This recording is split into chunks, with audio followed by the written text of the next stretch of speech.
Hola, bien, muchas gracias.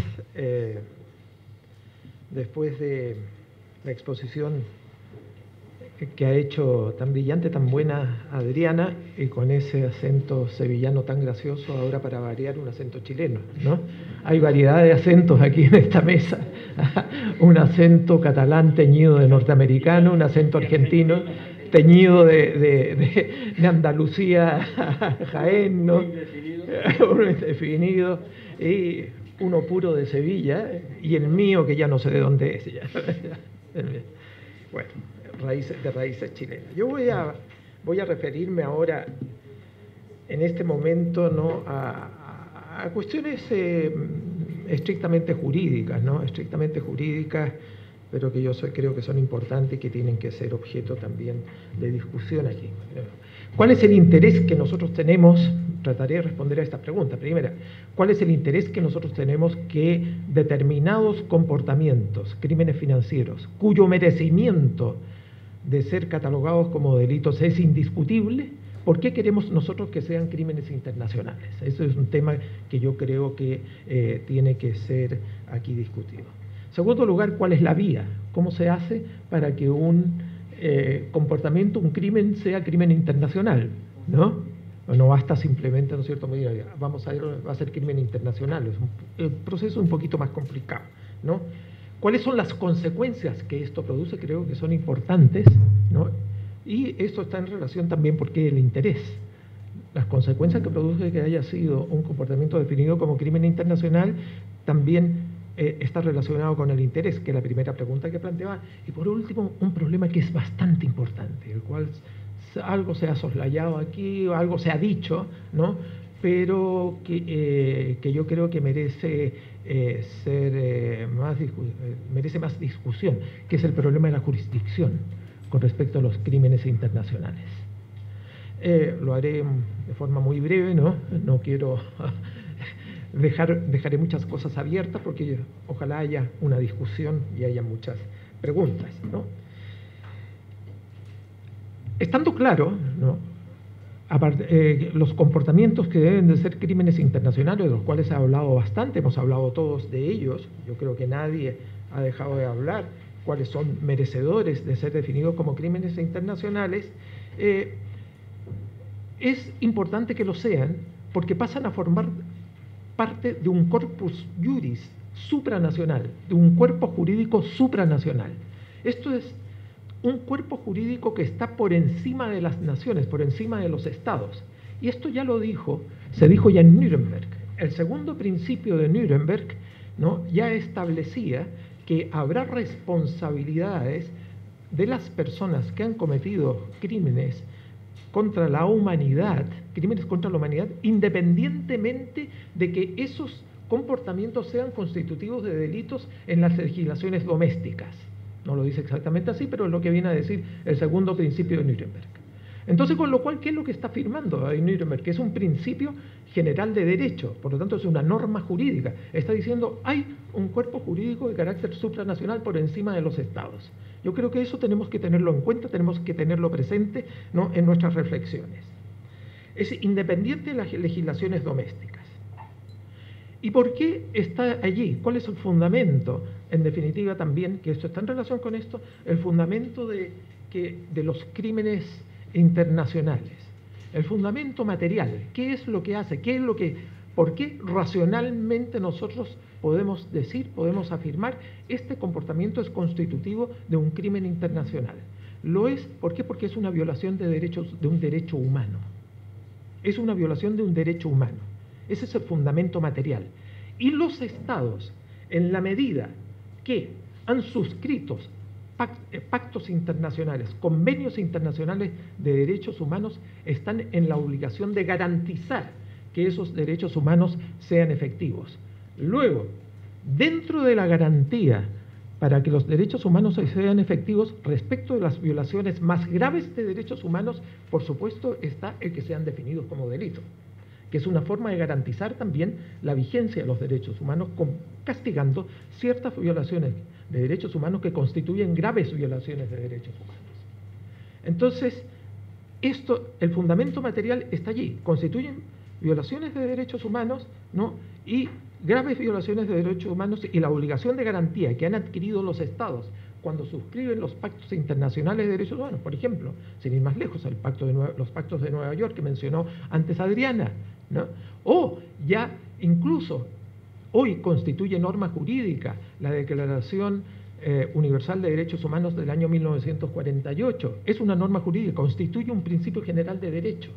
Sabemos nosotros, ¿no?, que en el derecho internacional, por eso yo hablo de derecho internacional penal, que en el derecho internacional no es solo fuente jurídica, no es solo el convenio, que sería el equivalente de la ley, en la medida que no hay un parlamento universal, ¿no?, sino que también lo constituyen la costumbre y los principios generales de derecho.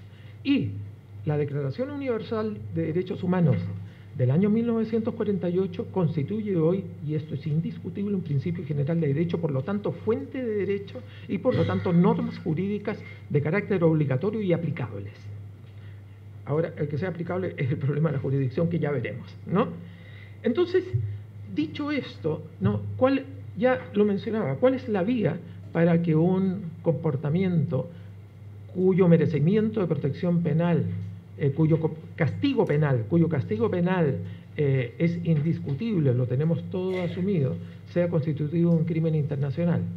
Bueno, la vía más clara lo es naturalmente el convenio. El Estatuto de Roma es un convenio y es un código penal, un código orgánico, y un código de procedimiento también, ¿no? Allí está, por lo tanto, pero que tiene una, digamos, una vigencia relativa, porque solo obliga, en principio, ya vemos que no es tan así, solo obliga a los países que han firmado el convenio. Pero no es tan así, y esto me desvío un poquito, por cuanto siempre se ha dicho que dentro del Estatuto de Roma se han recogido delitos que ya lo eran en virtud del derecho consuetudinario, en virtud de la costumbre. Luego, perfectamente podría aplicarse el Estatuto de Roma, con las limitaciones que tiene, que eso es otra cosa, que no vamos a hablar de ellos, podría aplicarse incluso respecto de crímenes cometidos en territorios o por nacionales de países que no han suscrito el Estatuto de Roma. ¿Por qué? Porque la fuente sería la costumbre.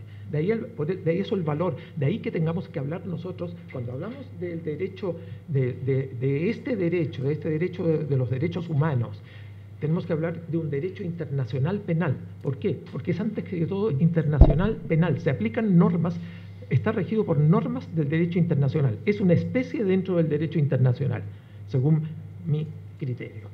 Entonces, la vía es naturalmente el convenio, pero eso no quiere decir que la costumbre no sea fuente de derecho y que haya sido fuente de derecho penal en el derecho internacional. Ahí quedó demostrado, desde luego, quedó demostrado sobre todo con los tribunales ad hoc de Yugoslavia y de Ruanda, que aplicaron derecho penal consuetudinario, es decir, normas preexistentes, pero que castigaban, pero que habían sido establecidas por la costumbre. Entonces, y este es un aspecto importante. ¿En qué momento nosotros constatamos que existe un derecho penal? En todas partes, y esto bien sea doméstico o bien sea internacional. Constatamos que hay un derecho penal en el momento en que éste es aplicable. Es decir, derecho penal y jurisdicción, a mi juicio, son unidades inescindibles. No puede hablarse de un derecho penal sin un derecho procesal o sin una ley orgánica. Porque si no, ¿qué es lo que es el derecho penal si acaso no existen los tribunales que lo puedan aplicar? No es nada más que una entelequia, una declaración, ¿no es cierto?, de buenas intenciones. Miren qué feo lo que está haciendo este señor. Pero si no hay una jurisdicción, ¿no es cierto?, que lo aplique, claro, no existe, ¿no? Eso está claro. Entonces, tenemos un derecho internacional penal. Hemos definido, el delito está definido como crimen de carácter internacional, y esto produce consecuencias de carácter importante que no se producen dentro de los derechos domésticos, dentro de los derechos penales domésticos. En primer lugar, hay un principio básico que rige todo el derecho internacional penal, y que es el de la intolerancia a la impunidad. No se puede aceptar la impunidad. Lo formulo yo como principio de la interdicción de la impunidad. La impunidad no es tolerable y por lo tanto los países que han suscrito los convenios de derecho, los convenios de protección de los derechos humanos, están obligados, y por lo tanto están obligados a garantizarlos, están obligados a remover todos los obstáculos técnicos, fácticos y jurídicos que impiden, ¿no?, el juzgamiento, la investigación y el enjuiciamiento de los responsables de violaciones de derechos humanos. ¿Y de qué estoy hablando aquí? De algo que se ha hablado aquí anteriormente, ¿no? La no tolerancia, la inadmisibilidad de instituciones como la prescripción, tratándose de crímenes internacionales. La no aceptación, ¿no?, la no aceptación de amnistías, indultos, ni leyes de punto final, o de cualquiera que sea el nombre que se les quiera dar, ¿no? La no aceptación de las inmunidades. Si se trata de violaciones de derechos humanos, no son posibles las inmunidades. Y hay una cuarta, hay más, ¿no? Pero hay una que es especialmente destacable y que es que se formula como el principio de la cosa juzgada fraudulenta. En muchas ocasiones, con el objeto de garantizar la impunidad del violador de derechos humanos, se simulan en países, como ha ocurrido, ¿no? Ha ocurrido, por ejemplo, en Argentina, ¿no? Ocurrió también en Chile, se simulan determinados juicios, o se simula un juicio, y ese juicio simplemente se incoa con el objeto de dictar una sentencia absolutoria o bien un sobreseimiento definitivo, ¿no? Un sobreseimiento definitivo de tal manera que garantice a ese violador de derechos humanos que no va a ser juzgado por el mismo hecho en el futuro.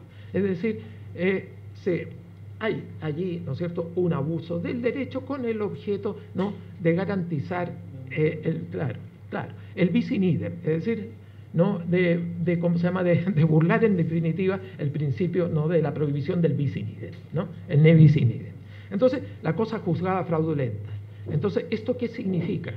Esto significa que una resolución que ponga fin a la instancia para que pueda producir cosa juzgada tiene que cumplir con ciertos estándares. Ciertos estándares, los principios del debido proceso, etcétera, etcétera, en investigación, etcétera, etcétera, en los cuales no voy a entrar. Ahora, ¿no?, otro aspecto que tiene importancia y que es una consecuencia también deseable, por supuesto, si un comportamiento es definido como crimen internacional, es que pueden ser juzgados por cualquier tribunal en cualquier parte del mundo, independientemente del lugar donde se haya cometido la violación del derecho humano e independientemente de la nacionalidad del violador de derechos humanos. Este es el famoso principio de justicia universal, del cual nos ha ilustrado tanto nuestro común amigo Manuel Ollé en su magnífica tesis doctoral, ¿no? Claro, pero de todo esto, el principio de justicia universal como principio de aplicación extraterritorial de la ley, ya lo mencionaba Baltasar Garzón anteriormente, depende en definitiva, ¿no es cierto?, de la voluntad de los estados. Aquí nosotros lo teníamos en el artículo 23.4 de la Ley Orgánica del Poder Judicial de una forma, yo diría, satisfactoria, ¿no? Yo creo que nos habían dado cuenta, ¿no?, de lo que había allí en el artículo 23.4 de la Ley Orgánica del Poder Judicial hasta que Baltasar Garzón no aplicó el artículo 23.4 de la Ley Orgánica del Poder Judicial y allí, ¿no?, produjo las consecuencias que produjo, ¿no?, que aquí acaban de mencionarse. No hay un principio de jurisdicción universal, o sea, de aplicación extraterritorial de la ley penal estándar, digamos, en todo el mundo, ¿no? Depende, en todo caso, del Estado que tenga la voluntad política, ¿no?, de entrar a juzgar las violaciones de derechos humanos independientemente de la nacionalidad y el lugar donde hayan sido cometidas. Dependerá en definitiva, de la voluntad política, como digo, de cada Estado. Pero no deja de ser importante, ¿no? Y en definitiva no deja de ser un reconocimiento también, ¿no?, indirecto de la existencia de aquello que yo decía, de un corpus juris de carácter supranacional. Los problemas de jurisdicción. Los problemas de jurisdicción tratándose de crímenes internacionales. Y que por lo tanto, ante el evento de que fueran definidos estos crímenes de carácter financiero como crímenes internacionales, que es lo que todos nosotros deseamos, ¿no?, que es lo que todos nosotros deseamos, van a surgir aquí problemas de jurisdicción. Supongamos que se incorporan al Estatuto de Roma. Se incorporan al Estatuto de Roma como crímenes de lesa humanidad. No nos olvidemos que el Estatuto de Roma tiene una jurisdicción de carácter complementario, lo cual quiere decir que la Corte Penal Internacional, que es a la cual el Estatuto de Roma le otorga jurisdicción, solo actúa cuando los tribunales domésticos, donde se han cometido estos crímenes, no han actuado, no han querido actuar, no han tenido la voluntad política de actuar o no han podido hacerlo por razones de carácter político, la imposibilidad de poder actuar. Solo recién allí, ¿no?, solo recién allí podría llegar a tener competencia la Corte Penal Internacional, siempre y cuando se reúne una serie de otras condiciones, ¿no?, entre otras, no voy a entrar tampoco en el tema, pero tiene un enorme poder ahí el Consejo de Seguridad de las Naciones Unidas, ¿no? Es lo que hay en el Estatuto de Roma. Luego, esto nos permite a nosotros afirmar, ¿no?, con seriedad, que la mayor responsabilidad para juzgar los crímenes de carácter internacional la tienen los tribunales domésticos.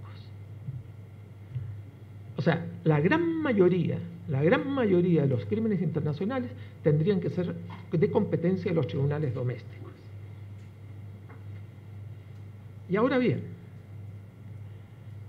como consecuencia también de la jurisdicción complementaria, ¿no?, de la Corte Penal Internacional, tácitamente está en el Estatuto de Roma, si bien no en forma expresa, pero sí se desprende de ciertas normas del preámbulo, etcétera, la obligación de los estados de implementar en su legislación interna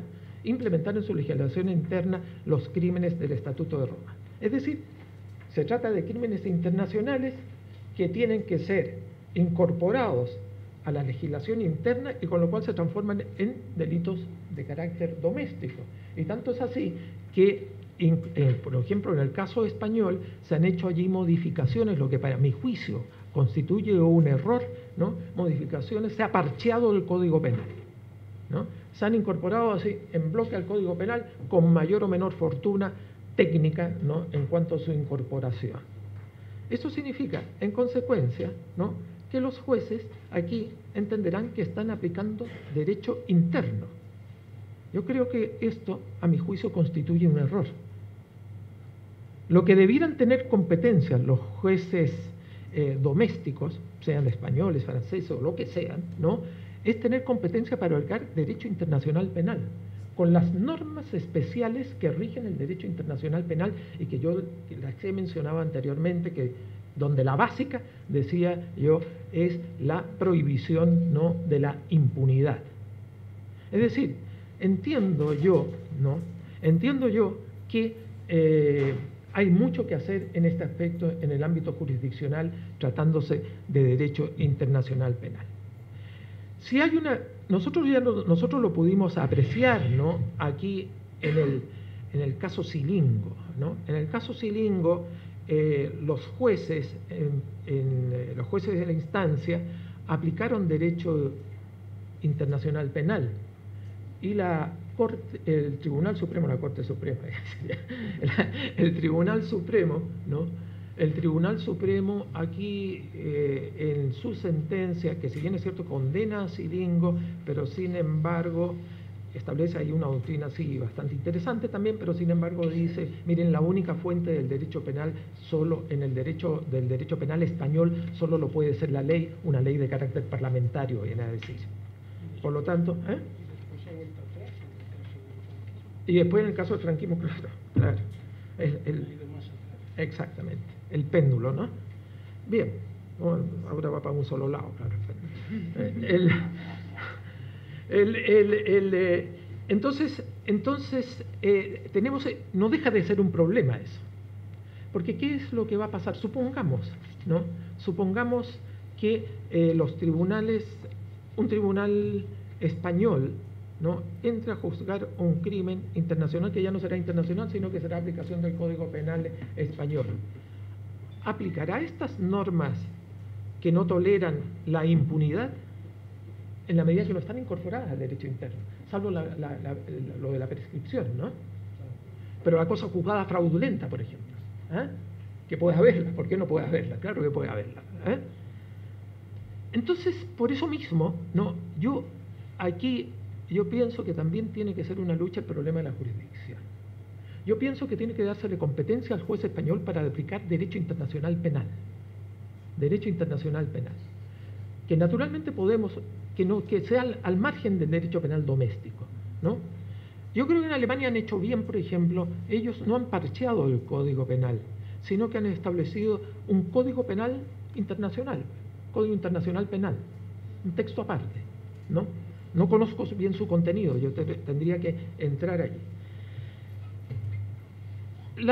Aquí no puedo dejar de mencionar el caso ecuatoriano, porque lo estoy viviendo yo, y justamente es lo que estoy haciendo allá, tratando de convencer a los fiscales y jueces de que apliquen derecho internacional penal. Pero ya lo tenemos allá, los ecuatorianos los tenemos, porque estamos hablando de derechos humanos, por lo tanto derechos de todos nosotros. Allá los jueces pueden aplicar directamente el derecho internacional penal. ¿Por qué? Porque lo dice la Constitución. No lo dice así directamente, sino que la Constitución ecuatoriana, ¿no?, que desde un punto de vista técnico puede dejar mucho que desear, técnico jurídico, pero desde un punto de vista contenido es, con respecto a los derechos humanos, es la Constitución más protectora que he visto yo de derechos humanos, a imitar en ese sentido. ¿Qué es lo que dice? Muy brevemente, dice en 2 o 3 artículos, viene a decir, y lo resumo, viene a decir, miren, dice, todas las normas de derechos humanos, los instrumentos internacionales de derechos humanos son normas de rango constitucional, y por lo tanto, y las normas constitucionales son directamente aplicables por los jueces y tribunales. Y después, ahí perdido con un artículo 97, por eso digo que técnicamente define lo que son los instrumentos internacionales de derechos humanos. Dice, son instrumentos internacionales de derechos humanos, dice, los convenios, los pactos, las declaraciones, etcétera, etcétera, etcétera, y las resoluciones de los órganos internacionales interpretando estas leyes. Luego, por lo tanto, aquí cobra especial importancia el órgano máximo de interpretación, ¿no?, del Convenio Americano de Derechos Humanos, que es la Corte que es el órgano máximo, viene a ser como el Tribunal Constitucional, ¿no es cierto?, la interpretación que ha hecho la Corte Interamericana del Convenio Americano es ejemplar, hasta tal punto que muchas cosas el Tribunal Europeo de Derechos Humanos ha seguido esta Corte Interamericana de Derechos Humanos. Lamentablemente, porque han tenido más ocasiones de pronunciarse allá, ¿no? Lamentablemente digo eso, pero digo, ha hecho un trabajo serio. Son estas reflexiones, ¿no?, que se me han ido ocurriendo a la medida que iba escuchando a los compañeros, ¿no?, y que yo creo que son importantes, ¿no?, que tengamos una discusión, hablemos de ello y escribamos, reflexionemos sobre esto, ¿no? Eso. Muchas gracias.